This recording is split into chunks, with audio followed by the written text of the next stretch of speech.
أهلا بكم في تطبيق قرطاج.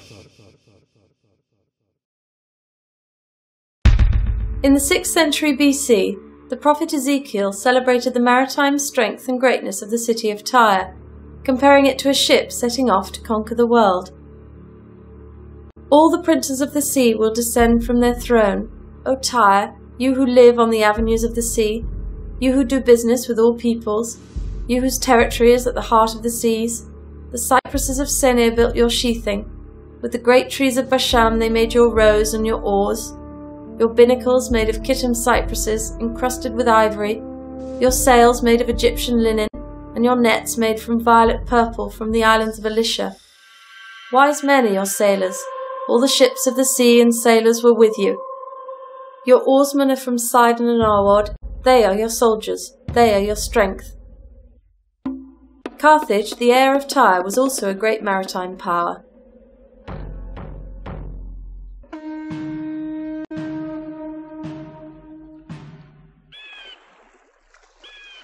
Between the 8th and the 4th centuries BC, the queen of the Mediterranean was the trireme. Documents only tell us of the exterior appearance of this ship, and even today researchers and naval architects know little about its internal structure and working methods.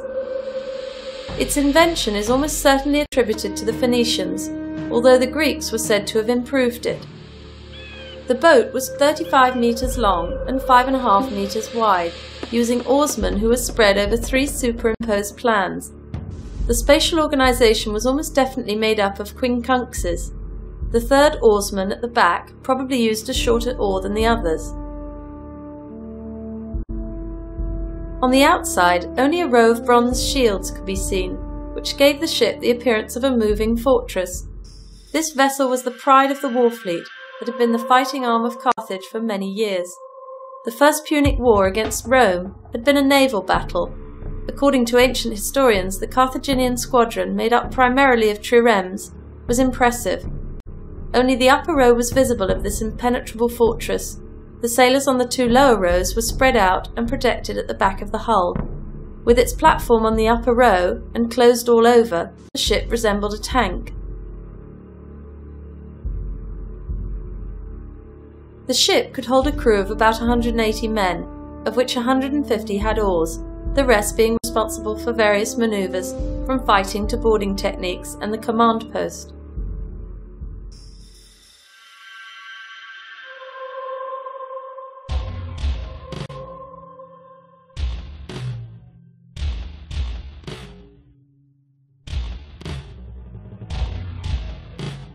However, the Carthaginian fleet was also made up of other types of ships.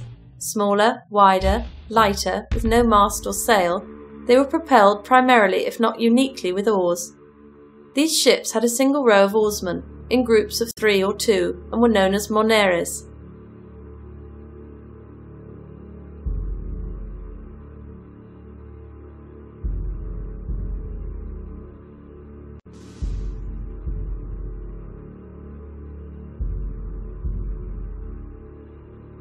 It is a paradox of history that the commercial fleet of Carthage is much less well known.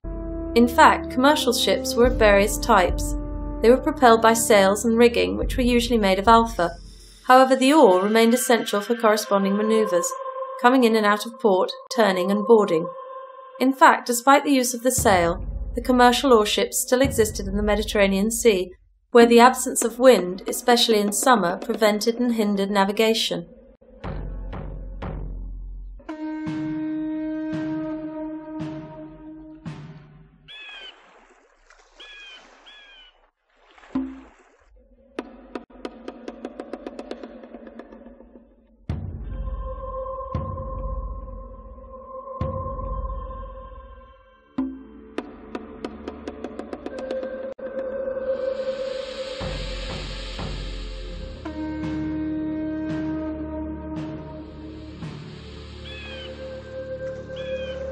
The large holds of ships housed a variety of products that flooded the entire Mediterranean market.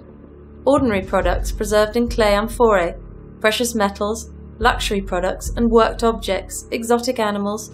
This is how magnificent Carthaginian vessels crossed the entire Mediterranean Sea, transporting their treasures from port to port, from country to country, to the limits of the known world, where finally they dropped anchor before leaving again.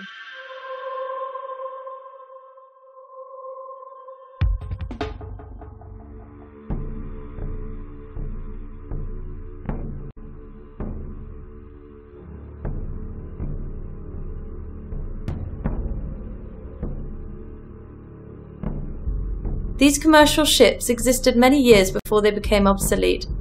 Their dimensions were reduced, and little by little they became simple fishing boats. The sailor, the solitary oarsman, was probably the owner of his ship, a fisherman and a businessman seeking his fortune in the distant coasts from port to port.